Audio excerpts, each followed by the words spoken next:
Lee the Appraiser back for another segment of Amazing Appraising.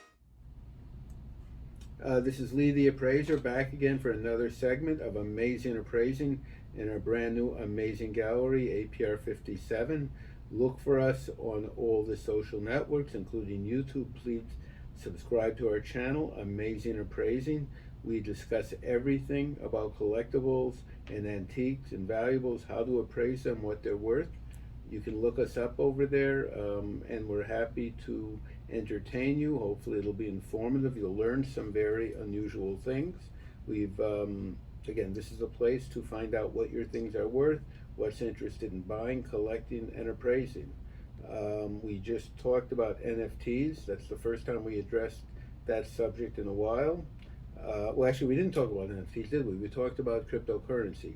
So let's just go into this a little further. So we just talked about all about crypto. So what happened is, the way crypto works is every piece of crypto, every Bitcoin, anything on this exchange or platform has what's given a unique series of numbers. And it's a number that is extraordinarily long, right? 30, 20, 40, 50 digits, okay? And that number will reflect to a specific item. So it could be a Bitcoin, or it could be more so a piece of art or a watch or a piece of jewelry. So it has become very successful in the way of people owning and transferring what is called digital art or digital images. And that's what these NFTs are. They could be digital, like cartoon characters.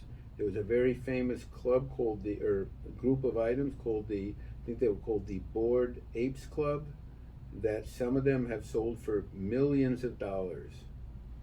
All right, and so just to clarify what they are, so they're images. You can belong to this group or club, and you can own this image, and this image can be your image that you own and that use as your face to any online identity, buying, selling, etc. So you could use that exact image. So it became somewhat of in addition to an investment of something that appeared to be going up in value if it was limited, it appears to be also something that is somewhat of a status symbol, that you can show or state that you are a member of this group of the Bored Apes Club, that where typically the value on a number of their pieces goes for several $million.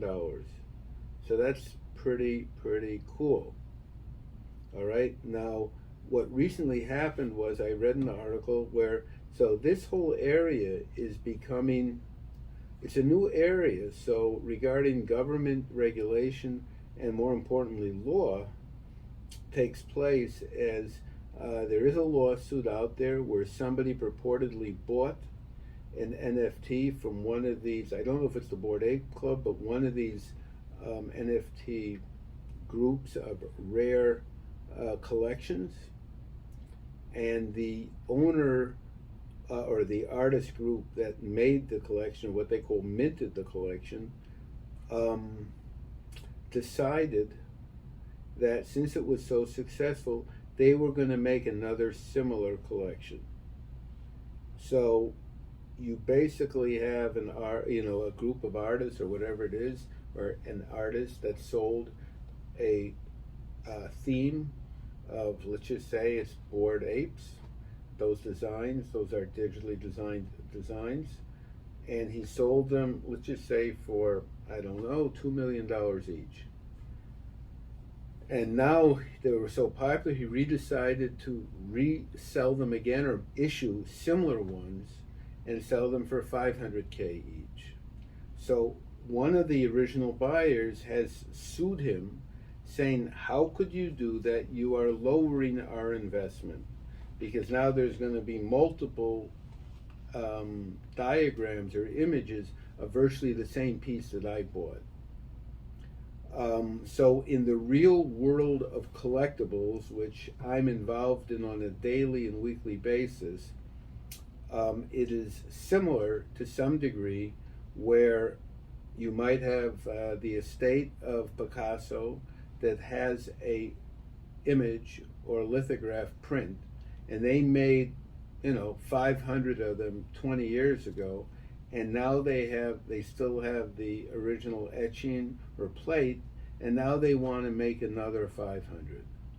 So theoretically they can do it, unless of course they promised the original buyers that they wouldn't do it and they would destroy the plate. So if they never made that promise, there is nothing legally, possibly morally, yes, but legally nothing that would be wrong or preventing them from making, quote, another printing. Now, if they told the buyers specifically when they sold the first printing, we're only going to make 100 or 300 pieces, we're going to have them numbered, and we want you to understand this is a limited production. We are going to destroy the plates after we do this. Then it would be illegal for them to theoretically make another printing. That means we really didn't destroy the plates. We still have them. We didn't really limit it 300 because we want to make more money and resell them and make another printing. So it would really depend on what they said to the initial buyers of the first printing. So again, I'm not a lawyer. I'm just giving you off the cuff my common sense legal advice. I would say it would probably be dependent on what the original owners and marketers and manufacturers of the first group of NFTs, what they said to their initial buyers. So I don't even know what kind of disclosure there is in this type of field. It's probably minimal. One would maybe assume they're not going to make more or make identical pieces or very similar ones, but there's a big legal difference between assumption and what they're actually obligated to do and what they actually said. If the buyer just assumed they weren't going to make any more, I would say the legal advantage would go to the artist or seller.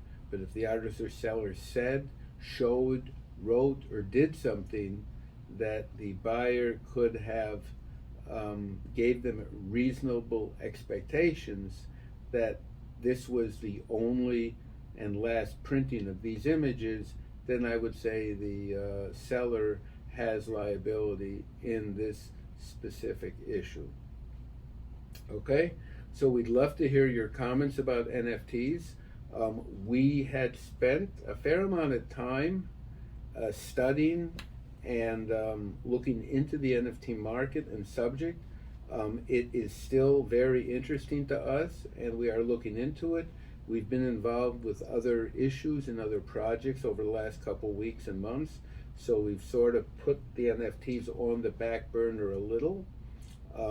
It was very interesting to me, especially since we are what we call expert appraisers and handle a number of individual one-of-a-kind pieces. Virtually everything we sell in every area of collectibles is unique, limited, one-of-a-kind, especially the rare vintage pieces. So we consider ourselves basically bona fide experts in these type of collectibles. So, who better than us to handle or to make limited NFTs of the items we sell? So we've been looking into it. We have some very interesting ideas, and we will hopefully be sharing them with our audience and the public over the next couple weeks and months. And we will let you know when we've officially decided how to proceed and in the method we've chosen. Okay, so we'd love your comments about NFTs, about cryptocurrency, and about all collectibles in general. All right, I think if I'm not mistaken, I think Jack Dorsey he was the founder of Twitter. I think he sold his original tweet for somewhere like $20 million. And then like a year later, they tried to resell it and it couldn't even reach 20 grand. So it's really a interesting and somewhat risky little market for these high-end things. They sold a digital, I think, piece of art by this name, the article Beebles, for $69 million a couple of years ago. So, it's a very interesting and volatile market, and we're certainly interested in learning more, pursuing it, and get involved with it, they say, at the right time and the right place. So we are going to take another brief message, and we'll be right back. Thank you.